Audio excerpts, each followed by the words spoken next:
Do you trust your kids? Like, really trust them? Not in terms of will they do the things they say they're going to do, but that they are going to develop into a healthy, happy, well-developed human. That's the topic of today's podcast. Welcome to the Happy Families Podcast, real parenting solutions every day. It's Australia's most downloaded parenting podcast. My name's Dr. Justin Coulson. Normally I have Kylie with me, but unfortunately today, for this Doctor's Desk episode, I'm flying solo. Today we're going to be talking about one of the most powerful shifts that you can make as a parent. It's learning to trust your child's natural development. This comes from an older study. It's actually almost 20 years old, from 2008.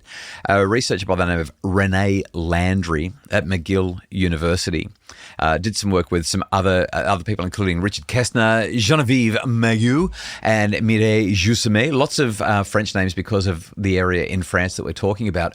And it's looking at this thing called trust in organismic development, autonomy support, and adaptation among mothers and their children. I'm so sorry for all the big words. Here's what we're dealing with here. This is a mindset that can transform your parenting experience and your child's outcomes. I promise, no more big words. So here's what the research shows. Let's just start there really simply.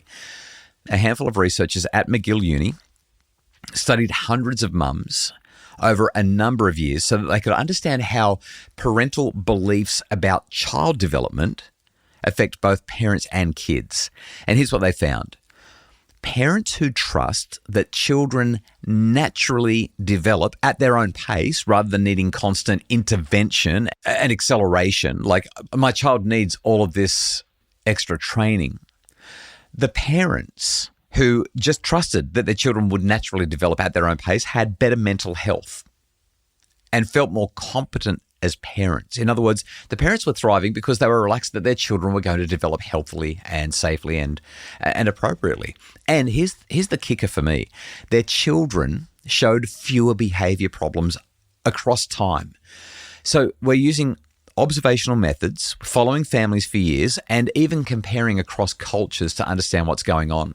So let's talk about this idea of trust in development, because this is the crux of it. This is what we're really talking about here. Trust in organismic development is not about saying, well, I trust that the kids will be fine, so I'm going to have a hands-off, permissive approach. Instead, it's about believing that children have an innate drive to grow and learn and progress and develop a sense of mastery, to know how to navigate their environment well. No one teaches a baby how to smile or sit up or take their first steps, right? These things unfold naturally. They unfold when the child is ready. Same with speaking or even running or climbing up and down a ladder or a slide. Trust means accepting as well that development isn't linear. So some kids will say their first word at 9 months. Some kids will say their first word at 19 months. Some might even wait until 29 months before they start talking. And for the most part, while some of these might deviate a little bit from what's typical, it doesn't mean that we need to be panicking and thinking that our child has a problem. We've got this wide and diverse way that children develop. At age 1, we know that some toddlers understand, let's say, 10 words. We know that other toddlers understand 75 words. So when you trust development, you're not constantly comparing your child to others or panicking about timelines. You're confident that your child is going to reach milestones when they're developmentally ready, not when a chart or even a health nurse says that they should. Unfortunately, we're constantly comparing. We're constantly worried about whether our child is or is not going to be okay. So, after the break, I want to talk about the stress trap of controlling parenting, because that's what these researchers really pointed to, and then how we can parent with trust.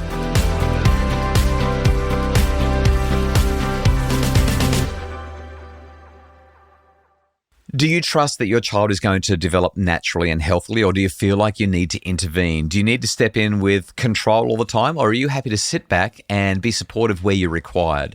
When we don't trust natural development, we fall into what researchers would typically call controlling parenting. Controlling parenting looks like this. We push kids to accomplish tasks they're not ready for. We constantly worry about whether we're doing enough and whether they're doing enough. And we, as parents, feel completely responsible for every aspect of their progress. Think about that list again and ask yourself, where do I land on this? Am I pushing my child to accomplish tasks that they may not be ready for? Am I always worried about whether I'm doing enough or they're doing enough? And do I feel responsible for every aspect of their progress? If you do, that means that you're going to experience a whole lot of stress in your life, and you will actually hinder your child's development. That's the stress trap of controlling parenting. So basically what happens here is controlling parents often become what Landry in this study, what they call ego involved. So your child's performance becomes about how you're doing as a parent, which means that you're much more likely to micromanage, much more likely to overstimulate, much more likely to intervene constantly, which ironically and paradoxically prevents your child from developing the very self-regulation and intrinsic motivation skills that they need so that they can be genuinely successful. One of my favorite studies was conducted in 1984 by Wendy Grolnick. She gets these 1-year-olds and their mums to do this simple shape sorting activity. Do you remember those Fisher-Price, like the yellow tube with the blue lid on the top and all the shapes are in there, and you tip the shapes out, put the blue lid on, and then you've got to stick the shapes back through the lid? That's essentially what the task was. And as Grolnick and her colleagues, Anne Frody and Lisa Bridges, as they watched these mums guide their children to complete the task, they just saw that some parents were really ego involved. Some parents were super controlling. That is, they were pushing the kids to accomplish the task that might have been just a bit beyond them because they were only one. They were definitely worried about whether they were doing enough and whether the kids were performing enough, and they felt like they were responsible if they were controlling parents. But then there were these other parents who were really trusting. They sat back. They didn't just let the kids do whatever they wanted. They still provided frameworks and guidance, but they just let the kids sort of figure things out with a little bit of input where required. What was curious about this is at the end of the activity, the mums are asked to go and stand over by the wall for another couple of minutes while the kids are given a new toy to play with. The researchers were interested in whether or not the kids would play with the new toy, and if so, for how long and in what way. And overwhelmingly, what they found was that the parents who were controlling, the parents who had that level of ego involvement, the parents who, with the best of intentions, wanted their children to do really, really well, their kids would look at the new toy, then they'd look at mum, and then they'd crawl across the room to mum. They didn't know what to do with the toy. It's like they needed mum to help them. And that's what the research shows, right? The controlling approach backfires. Kids with controlling parents actually show more behavioural problems, and they struggle more with self-motivation, like less task persistence, less curiosity. The kids whose mums were supportive but not controlling, well, they just sat with the new toy and played. They looked at mum and smiled every now and again, and then they played with the new toy. They were creative. They were trying to figure it all out. So let's wrap this up with probably the most important question of all that comes out of this Landry 2008 study. How do you parent with trust, especially when we're in this world where there's so much pressure, so much expectation that your children are going to grow up to fulfill their potential by the time they're 9 or 12 or 17, which is just so unfair on the kids. Trusting development looks like the thing that I wrote about in my book, The Parenting Revolution. It looks like need-supportive or autonomy-supportive parenting. So instead of pushing and controlling, you provide 4 key ingredients. Here they are. This is the secret to the very best parenting because it's parenting with trust. Number 1, when you ask the kids to do something, you give explanations for your requests rather than demanding blind obedience. And the reason you do that is because when they buy the why, then you're going to have higher levels of compliance because they're going to integrate and identify with these ideas, and therefore they're much more likely to carry them out. Number 2, you're going to recognize your child's feelings and perspective. Now, this doesn't mean that you're going to go all gentle parent and you're going to say, oh, you can feel whatever you like, and if you want to be angry, then you can be angry. Like, you're still going to have limits, but you are going to say, this is really hard for you, or sometimes life's tough. Like, you're going to be compassionate and kind to your child. The third thing that you'll do is you'll offer choices where possible. And I want to be really clear about it. A choice is not, would you like to wear the green jumper or the red jumper today, right? That's manipulation, that's coercion, that's actually force. Choices are, well, what do you think you'd like to do? And then the last point is that you minimize controlling techniques like bribes and threats and pressure. When things get tricky and you're starting to step into control, step back and say, hang on a sec, I don't want to control you, but let's make sure that we understand why I'm asking you to do this. I know that you're not that keen on it. What do you think would be the best way for us to move forward? And you work with your kids rather than doing things to them. Let's go to little kids for a sec. If your toddler isn't walking yet, you don't drill them with walking practice. You provide safe opportunities that they can explore movement, and you trust that they'll walk when they're ready. And you can take that same principle and apply it at any age and for any situation. If your preschooler isn't reading, you don't give them extra special tutoring because they're 3 or 4 and they're not reading. You just read together. You expose them to letters and words. You don't turn it into forced lessons. You just show them that reading is great and you trust that they'll get there. It's the same with teenagers and different activities, participating in the house. You become a facilitator rather than a director. You're responsive to their interests, you follow their pace, and you support their natural curiosity instead of doing what so many of us do and imposing our own agenda on things. This is really the crux of what the study is. Now, there are 2 other things that I quickly want to touch on. One was the cross-cultural aspect. I think this was really curious. The research showed that Norwegian mums showed significantly higher trust in development than Canadian mums. They were the 2 cultures that were compared. Their rationale, their reason, Norway seems to provide a lot more parental support, long maternity leave, quality healthcare, stronger social safety nets than Canada. Australia is not doing fantastically well here. I would expect that we wouldn't be performing great here. Societies that support families give parents a whole lot less pressure to feel like they have to accelerate their children's development, get them out the door, get them to school, get them learning, get them being the ducks of kindergarten. I think that there's a lot of anxiety about our kids' progress, and that's not really about our kids. It's about the social pressure and the lack of support.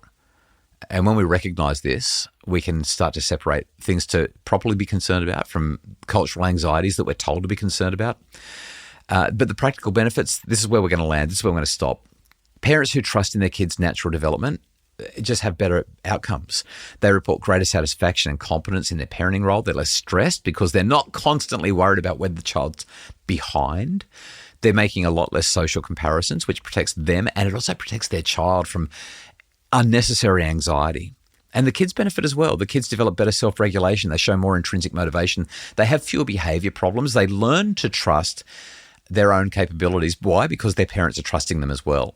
So I just want to emphasise this one more time. Trusting development doesn't mean that you ignore genuine concerns. If you've got a child who's showing significant delays, if you've got genuine worries, then you should absolutely consult health professionals. But if we're talking about typical variations in development, which can be really significant, then trust allows both you and your child to relax into the growth that is going to unfold naturally. Let's wrap this up. I think, based on the Landry 2008 study, which is one of my favourite studies of all time, that the most radical thing that you can do as a parent might actually be to trust your child. Trust that they want to grow, trust they want to learn, trust that they want to succeed. And if they're not showing you those signs, like let's say you've got a really angry teenage son or a really ornery teenage girl, and they're not looking like they want to learn and grow and succeed, my question then would be why? What's going on in the environment that is taking away their desire? Because as humans, we have an inbuilt curiosity.